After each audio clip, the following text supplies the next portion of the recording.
इस कार्यक्रम के पुण्यार्चक हैं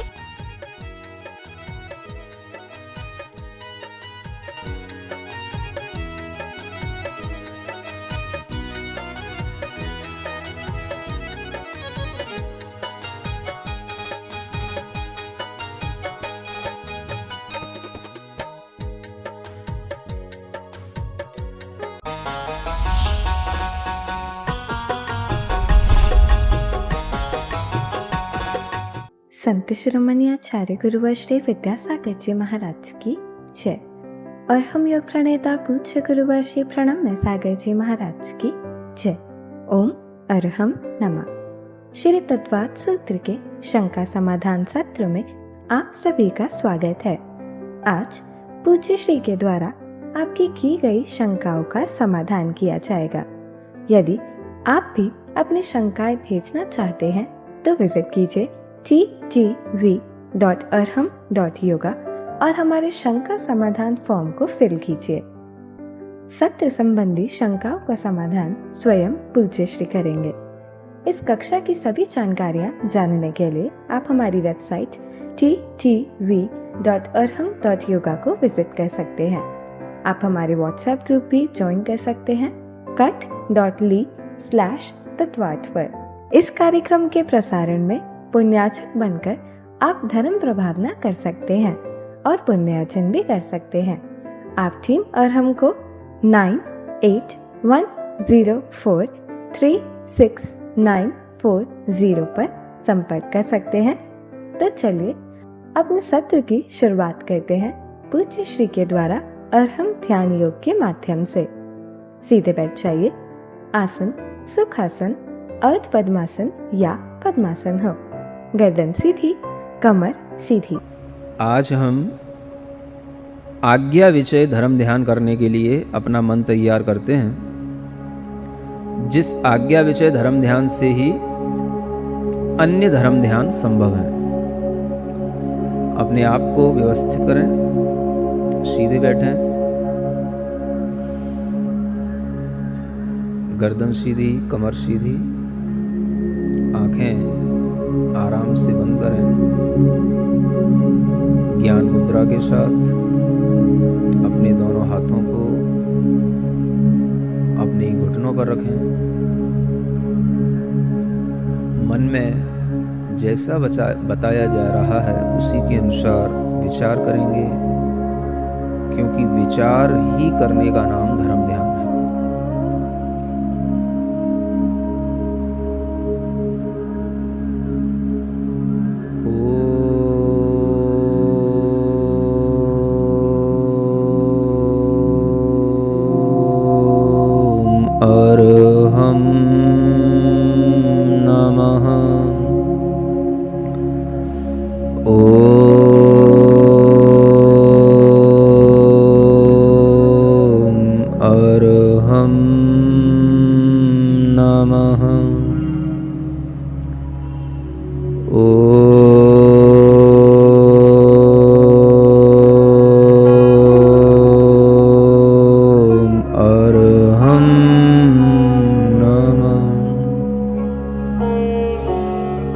गहरी लंबी श्वास लेकर शांति से बैठेंगे।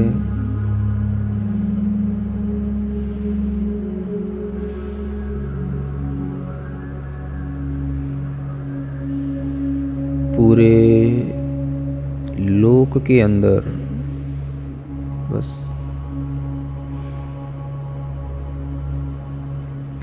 पूरे लोक में अनंत जीव हैं, अनंत पुद्गल पदार्थ हैं, धर्म द्रव्य है, अधर्म द्रव्य है, काल द्रव्य है, आकाश द्रव्य है, जो अत्यंत सूक्ष्म है, सर्वज्ञता के अलावा जो किसी के ज्ञान में नहीं आ सकते। ऐसे अनेक सूक्ष्म द्रव्यों से भरा हुआ यह लोक संपूर्ण लोक को जो अपने केवल ज्ञान में भी एक छोटे से द्वीप की तरह देखते हैं,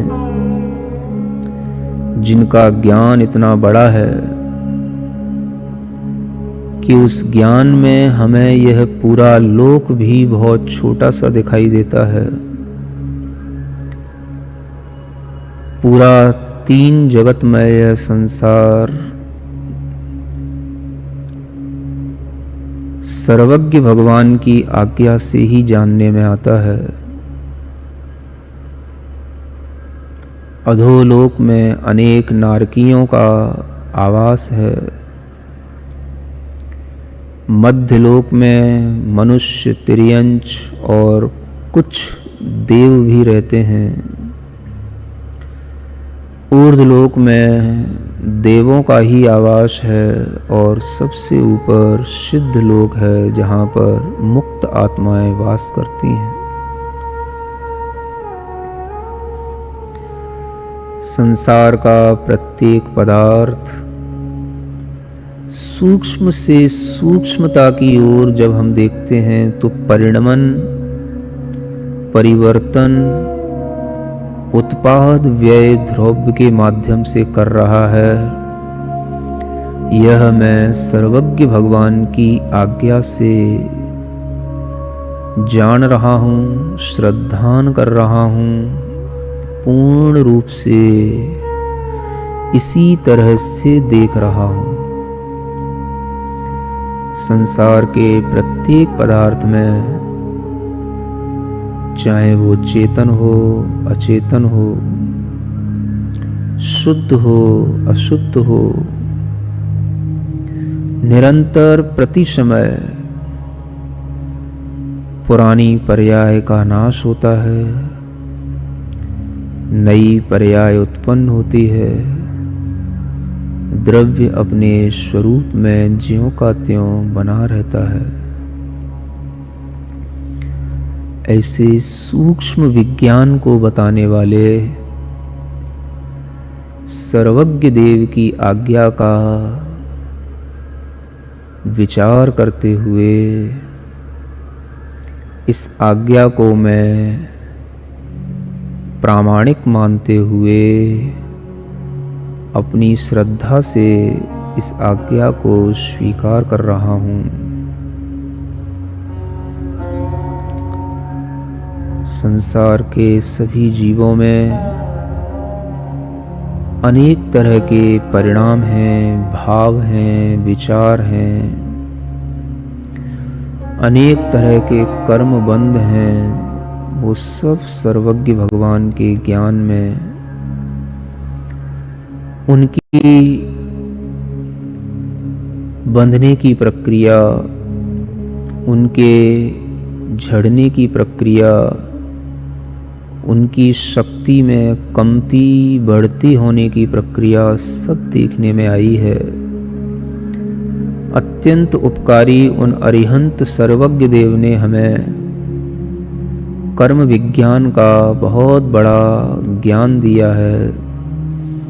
मैं उसे आस्था से, श्रद्धा से स्वीकार करता हूँ।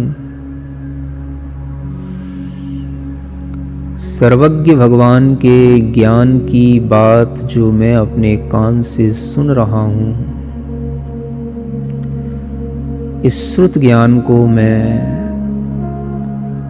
पूर्णतया स्वीकार करता हूँ।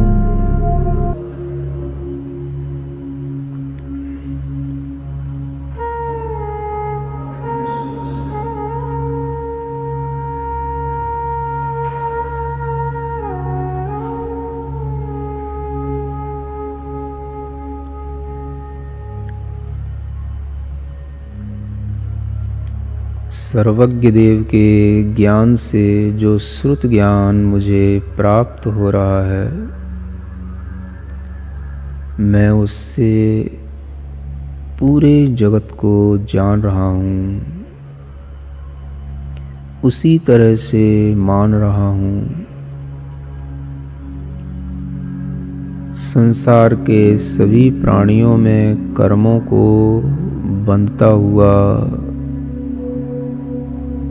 कर्मों के अनेक तरह के अपकर्षण उत्कर्षण आदि को मैं देखता हुआ भगवान जिनेंद्र देव की आज्ञा के अनुसार जीवों का परिणमन देख रहा हूँ। इस संसार में कुछ भी नया नहीं है। सभी पौद्गलिक पदार्थों का भोग उपभोग पहले किया जा चुका है। इस संसार में जो भी जीव पहले हुए हैं उन सब के बारे में भी ज्ञान देने वाले सर्वज्ञ भगवान ने हमें भूत भविष्यत और वर्तमान का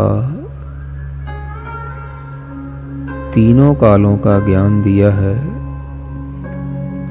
मैं सर्वज्ञ देव की आज्ञा को स्वीकार करता हूँ।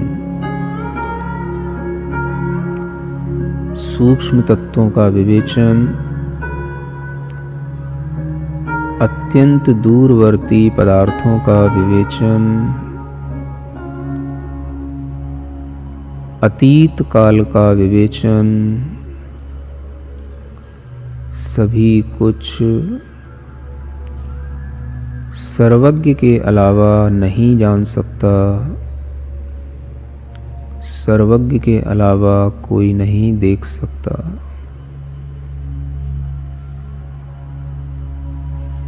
मैं आनंदित हूँ। मुझे आज सर्वज्ञ भगवान की आज्ञा का चिंतन करने का यह समय मिला।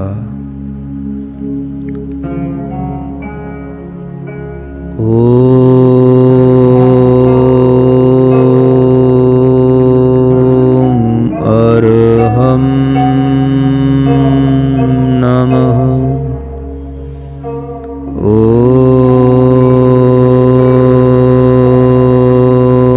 अरहं नमः।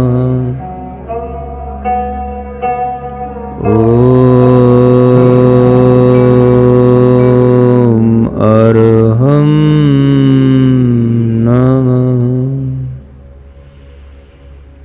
अपनी दोनों हथेलियां घिसकर आंखों पर रखें।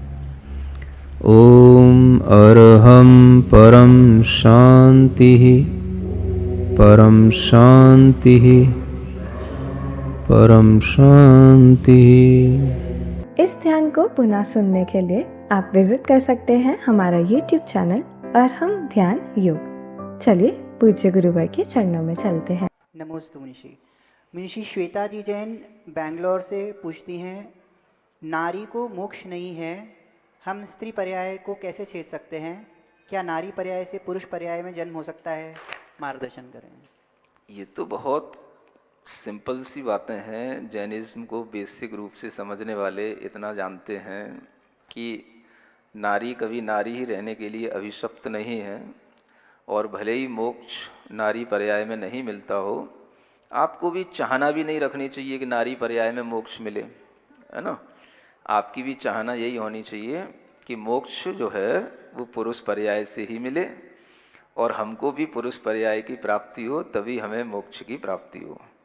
ये हर एक नारी की भावना होनी चाहिए।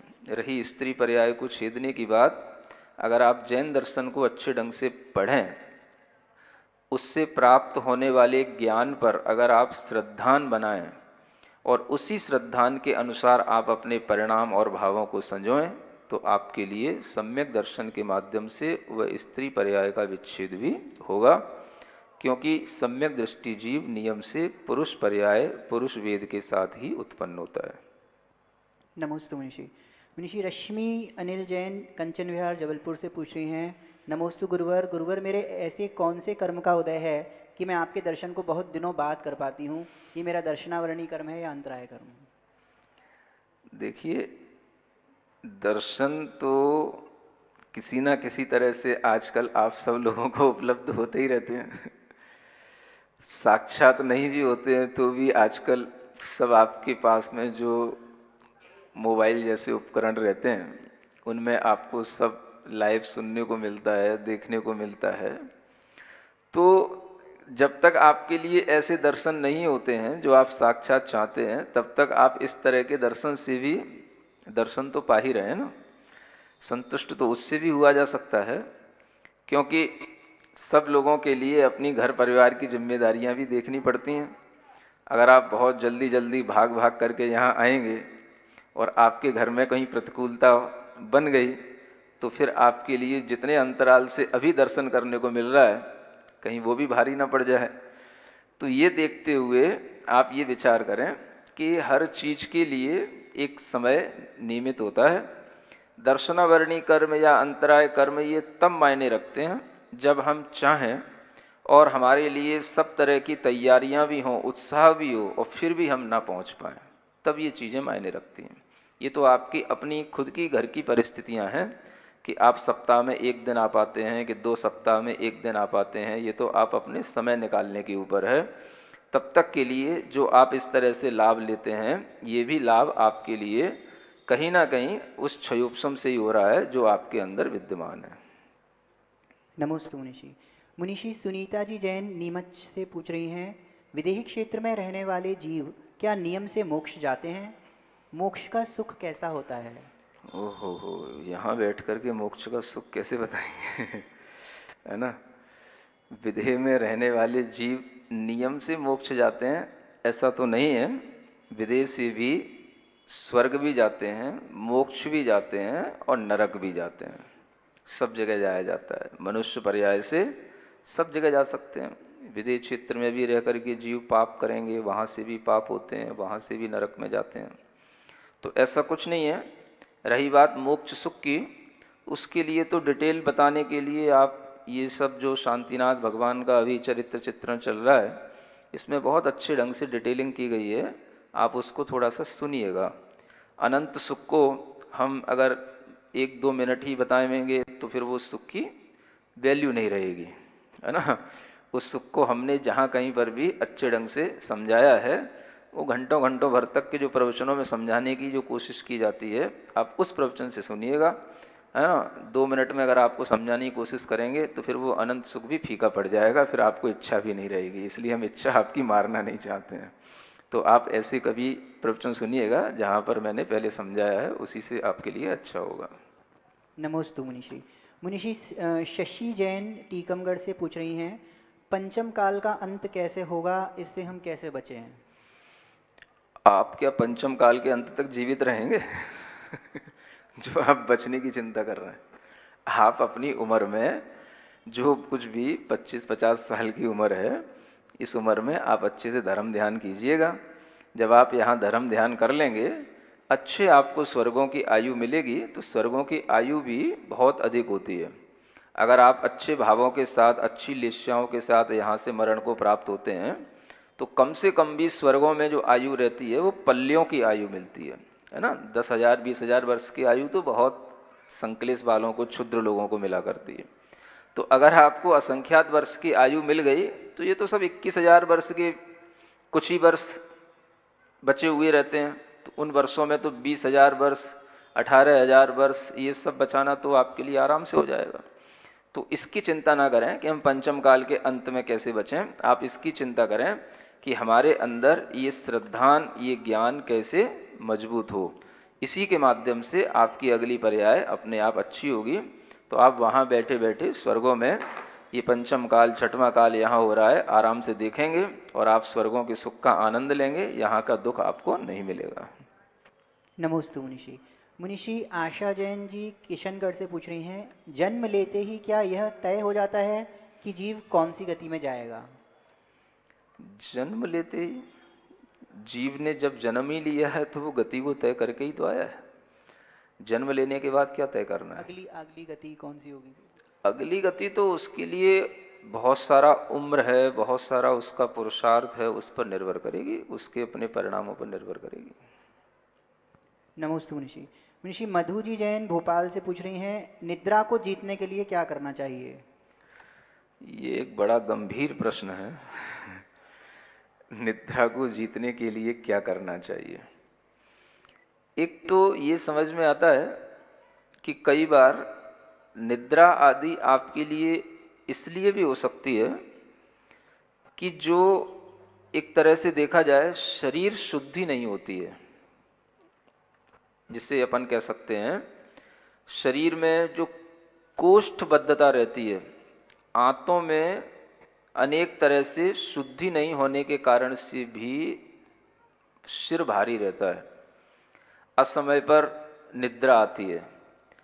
तो आप अपने लिए थोड़ा सा कुछ ऐसे शरीर के लिए योग अभ्यास या कुछ ऐसा करें कि अपने पेट आदि को सही रखने के लिए, है ना, कुछ अच्छे गर्म पानी का कल्प करें थोड़ा सा, है ना। जैसे आप एक दिन कुछ भोजन ना करें, केवल बस गर्म पानी में नमक मिला करके थोड़ा उसका सेवन करें, ठीक है ना। तो शरीर में हल्कापन आना चाहिए, ये आपको सही बात बता रहा हूँ, भीतरी बात बता रहा हूँ। और ये ही जो है कारण होता है जो हमारे दिमाग पर सीधा असर डालता है। अगर आपकी आंतों में बहुत सारा मैल चिपका हुआ है, आपकी शरीर शुद्धि नहीं है, तो आपका सिर अवश्य भारी रहेगा। आप ऐसा करके देखें, योग अभ्यास करें, इसके माध्यम से भी बहुत सारी जो शरीर में अनेक तरह की बीमारियां जो बनने लग जाती हैं उनसे निजात मिलती है। तो इस तरह के अभ्यास से आपको 8-15 दिन के अंदर ही कुछ फर्क मिलने लगेगा। कहने का मतलब यह है 8-15 दिन में एक बार 2 बार आप कभी इस तरह से जल उपवास करने की कोशिश करें, है ना। गर्म जल में हल्का सा नमक डाल करके उसका कम से कम सेवन करें। अगर पूरे दिन नहीं भी रहा जाता है तो आप उसको पीने के कम से कम 6 घंटे बाद भोजन करें, थोड़ा सा हल्का सा सुपाच्य भोजन करें।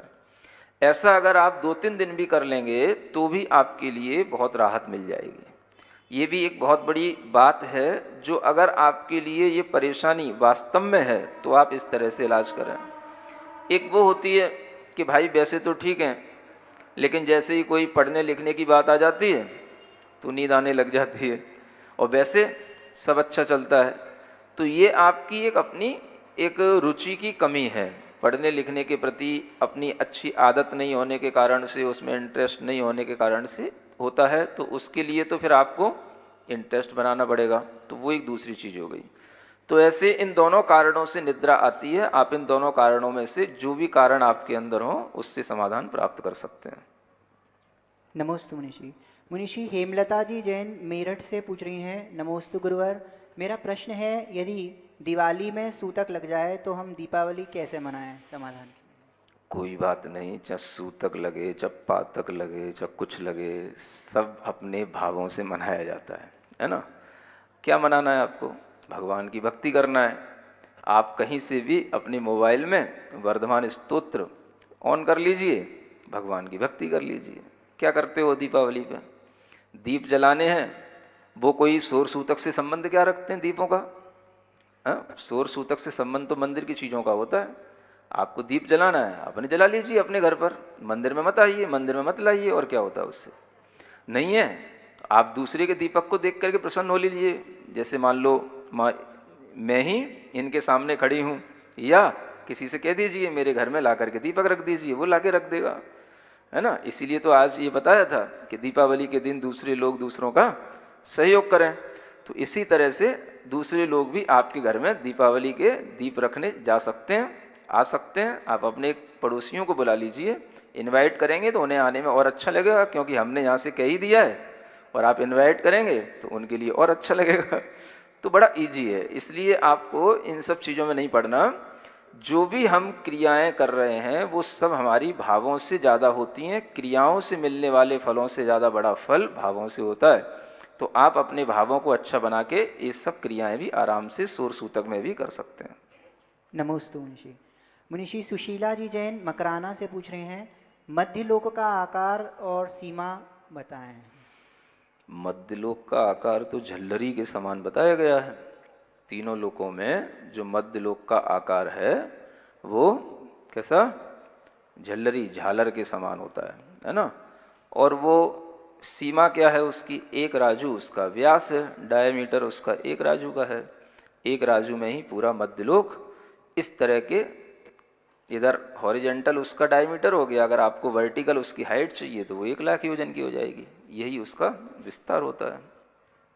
नमोस्तु मुनिषी। मुनिषी वीणा जी जैन दिल्ली से पूछ रहे हैं, सम्यक दृष्टि कैसे बने, मेरी शंका का समाधान करें। नमोस्तु। आप केवल ना जो हम पढ़ा रहे हैं, क्लास पढ़ा रहे हैं, जो हम ध्यान करा रहे हैं, बस आप आंख बंद करके उतना ही करते रहिए। आप कसम खा लीजिए कि मुझे महाराज की हर क्लास सुनना है, हर क्लास में पूरा का पूरा इंटरेस्ट लेना है, और जो भी हमें ध्यान नया नया मिल रहा है वो हर ध्यान करना है। सम्यक दर्शन की तो हम आपको गारंटी दे रहे हैं, अपने आप हो जाएगा। नमोस्तु मुनिषी। मुनिषी एक श्रावक, उनका नाम यहाँ ज्ञात नहीं है, पूछ रहे हैं कल्पवासी देवों के कितने इंद्र होते हैं? इंद्रों की संख्या आपके लिए चतुर्थ अध्याय में बताई जाएगी। प्रश्न भी आप थोड़ा जल्दी करते हैं कई बार, अभी तृतीय अध्याय चल रहा है। कल्पों की संख्या तो 16 होती है, लेकिन इंद्रों की संख्या 12 होती है। क्यों होती है वो आपको उसी चतुर्थ अध्याय में स्पष्ट रूप से समझ में आएगी। नमोस्तु मुनिषी। मुनिषी रचना जी जैन हरपालपुर से पूछ रहे हैं, महाराज जी नमोस्तु, क्या देवों के सर पर बाल नहीं होते और देवियों के सिर पर होते हैं या नहीं? जैसे देव हैं वैसी देवियां हैं। सिर पर बाल होना एक तरह की प्रॉब्लम है। हाँ, आपको लगता है बड़ी सुंदरता की चीज़ है, लेकिन इसको संवारना पड़ेगा। इसके लिए भी जो है बहुत ख्याल रखना पड़ता है, साफ सुंदर बना के रखना पड़ता है, और एक तरह से ये शरीर का मल माना गया है। समझ रहे हैं? जैसे नाखून हैं बढ़ते रहते हैं, उन्हें काटना होता है, बाल हैं बढ़ते रहते हैं, उन्हें निकालना होता है, काटना होता है, नहीं करें तो उसमें तरह तरह के जीव जंतु पड़ जाते हैं। हाँ, कंघियाँ डालते हो ना आप लोग अपने बालों में, कैसे भर भर के निकलते हैं। तो तो देवों को इतनी तो फैसिलिटी मिलनी चाहिए कि भाई इन सब बीमारियों से बचें, इन सब प्रॉब्लम से बचें। इसलिए न देवों के बाल होते हैं न देवियों के बाल होते हैं, फिर भी वो बहुत सुंदर लगते हैं। अब आपको इमेजिन नहीं हो रहा है कैसे सुंदर लगते हैं, तो आप उनकी कहीं से फ़ोटो मंगा लीजिए, देख लीजिए, है ना, या आप इमेजिन करके देखिए कि बिना बाल के भी कैसे सुंदर वो लगते होंगे। अच्छे लगते हैं, आप लोगों से बहुत अच्छे लगते हैं, ऐसा मान के चलिए। नमोस्तु मुनिषी। मुनिषी रूबी जी जैन देहरादून से पूछ रही हैं, नमोस्तु गुरुदेव, मुझे जिज्ञासा है कि असुर, राक्षस तथा व्यंतर देवों में क्या अंतर होता है? अलग अलग हो गया ना। असुर कुमार देव तो भवनवासी की फैकल्टी हो गई, राक्षस देव जो है ये व्यंतर देवों के लिए हो गया। ऐसे जो है इनके ये उपवेद हैं। राक्षस जो है ये व्यंतर देवों के भेदों में आते हैं और असुर कुमार भवनवासी देवों में आते हैं, ये अंतर समझ लेना। प्रभा जी जैन बेलगाम से पूछते हैं, गुरुदेव के चरणों में त्रिबार नमोस्तु नमोस्तु नमोस्तु। गुरुदेव मेरी ये शंका है कि तीर्थंकर जब मोक्ष जाते हैं तब उनका शरीर परमोदारिक होने से कर्पूर के जैसे उड़ जाता है, पर नख और केश शेष उस स्थान पर क्यों रहते हैं? शरीर में नख और केशों की जो उत्पत्ति होती है वह एक विशिष्ट बड़ी हुई अस्थियों के रूप में जानी जाती है। नख शरीर के बाहर और केश भी शरीर के बाहर के ऐसे अवयव हैं जो एक अलग से उनकी रचना होती है, और जिस तरह से पूरे औदारिक शरीर में जो भी रचनाएं हैं उनसे ये रचना एक अलग होती है। यूँ कह सकते हैं कि इन नख और केशों को बनने वाले जो पुद्गल स्कंद हैं, पुद्गल वर्गणाएं हैं, वो अलग तरह की हैं। यह एक जो शरीर के अंदर से ही उत्पन्न होने वाला है लेकिन बाहर दिखाई देने वाले अवयव हैं। इन अवयवों को पूरे शरीर की जो औदारिक रचना है उन औदारिक शरीर की वर्गणाओं के स्कंधों से मैच नहीं कर सकते। इसलिए पूरा शरीर कपूर की तरह उड़ भी जाए तो भी ये नख और केस ये बचे रह जाते हैं। ये जरूर जानना कि इनकी रचना अलग तरह के पुद्गल स्कंदों से होती है, जो सामान्य शरीर के अंदर होने वाली धातु उपधातुओं के परिवर्तन हैं वो अलग हैं, और ये जो है वो अलग है।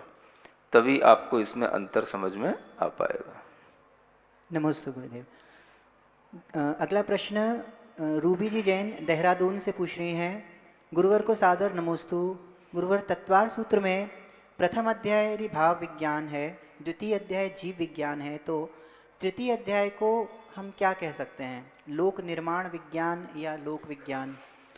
हाँ, पहले भी कहा गया है, और तत्वार सूत्र की जो पहले की व्याख्याएं हुई हैं उसके ऊपर भी जो किताबें तैयार हुई हैं उनमें इसको लोक विज्ञान के नाम से ही तृतीय अध्याय और चतुर्थ अध्याय को दर्शाया गया है। ये पुस्तकें उपलब्ध भी हैं, आप ले सकते हैं। नमोस्तु मुनिषी। मुनिषी निगम जी दिल्ली रोहिणी से पूछ रहे हैं, गुरुदेव नमोस्तु, आप जैन भूगोल के बारे में बहुत ही अच्छी तरीके से जानकारी दे रहे हैं। हम लोगों को बहुत ज़्यादा जिज्ञासा है, कितना सुंदर विवरण आप बता रहे हैं, ऐसा लगता है कि हम वहाँ जाकर देख सकें। क्या संभव है हम वहाँ के बारे में अपनी आँखों से दृश्य देख सकें? नमोस्तु गुरुदेव। अब देख सकें ये तो आप भावना कर रहे हैं, यही बहुत अच्छी बात है, क्योंकि भावना तब होती है जब आपके अंदर इस तरह की रचनाओं पर विश्वास हो। अगर आप इस तरह का वर्णन सुन करके विश्वास करके ये भावना कर रहे हैं तो आपको देखने को भी मिलेगा। आत्मा तो यही रहेगी, देखने वाला जीव तो यही रहेगा, वो कभी ना कभी इन सब चीज़ों को साक्षात देखेगा। जरूरी देखना नहीं है, जरूरी है पहले इन चीज़ों पर विश्वास करना।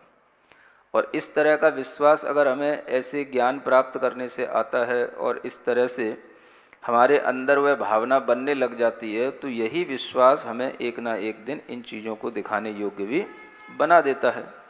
देखना कोई बहुत बड़ी बात नहीं है, कोई भी देव आदि की सहायता से भी आप कभी देख सकते हैं। अगर आप देखने की एक भावना ही करते रहेंगे तो आपके अंदर जो संस्कार पड़ा रहेगा वो आपको सम्यक दृष्टि बनाए रखेगा। नियम से आपको देव पर्याय की प्राप्ति होगी, उस पर्याय में जाकर के आप उसे साक्षात देख पाएंगे। और वैसे भी अगर आपके अंदर विश्वास जमता चला जाएगा तो आपको ये सब रचनाएं अपने श्रुत ज्ञान के माध्यम से यहाँ मन से भी बैठे बैठे दिखाई दे सकती हैं, देती हैं। इस तरह का आप विश्वास करके इसकी भावना करते रहो, इसी से सब कुछ अच्छा होगा। नमोस्तु मुनिषी। मुनिषी रूबी जी जैन देहरादून, आदरणीय गुरुदेव को त्रय बार नमोस्तु। गुरुदेव, केवल ज्ञान आत्मा का सदोष लक्षण है, इस वाक्य में सदोष से क्या तात्पर्य समझें? यह प्रश्न किस परिप्रेक्ष्य में आपने पूछा है, ये थोड़ा सा पहले समझना जरूरी है। लक्षण वह होता है जो हमेशा पाया जाए। अगर आपको इस रूप में समझना है तो आपको समझाया जा सकता है, लक्षण वह होता है जो हमेशा पाया जाता है। एक लक्षण की व्याख्या की जाती है, यानी कोई भी पदार्थ है उसका जो अपना एक कैरेक्टरिस्टिक है वो हमेशा बना रहना चाहिए। ऐसा नहीं है कि अभी है कल नहीं है, आज था कल नहीं रहा, या आज नहीं था कल हो गया। ये उसका अपना स्वाभाविक लक्षण नहीं कहलाता।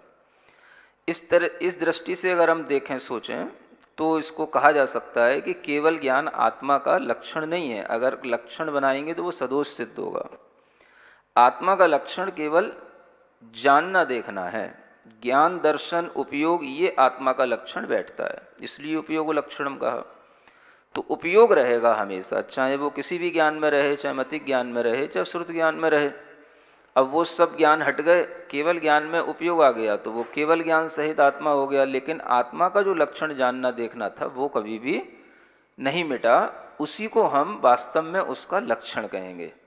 तो इसलिए केवल ज्ञान आत्मा का सदोष लक्षण बनता है इस दृष्टि से, क्योंकि वो संसार अवस्था में हमेशा नहीं पाया जाता, सब जीवों में हमेशा नहीं पाया जाता। अगर उसे आत्मा का लक्षण बना लेंगे तो फिर अभव्य जीवों की आत्माओं को तो हम कभी आत्मा कह ही नहीं सकेंगे, और फिर संसारी जीवों की आत्माओं को भी आत्मा कैसे कह सकेंगे, क्योंकि उसका लक्षण तो उसमें है ही नहीं। तो लक्षण वो होता है जो उसमें हमेशा घटित हो, हमेशा पाया जाए। इस दृष्टिकोण से केवल ज्ञान को आत्मा का सदोष लक्षण कहने में कोई आपत्ति नहीं है।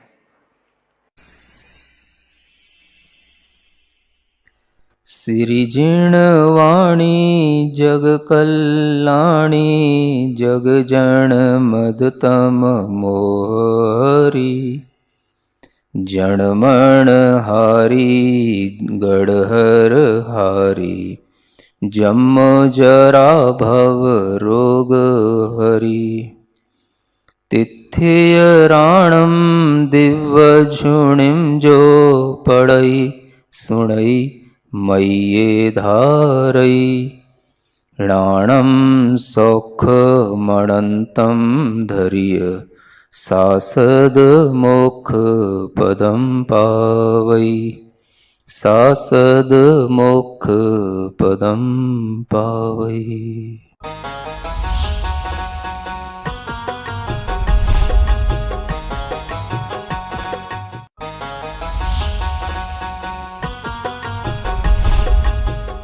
इस कार्यक्रम के पुण्यार्चक थे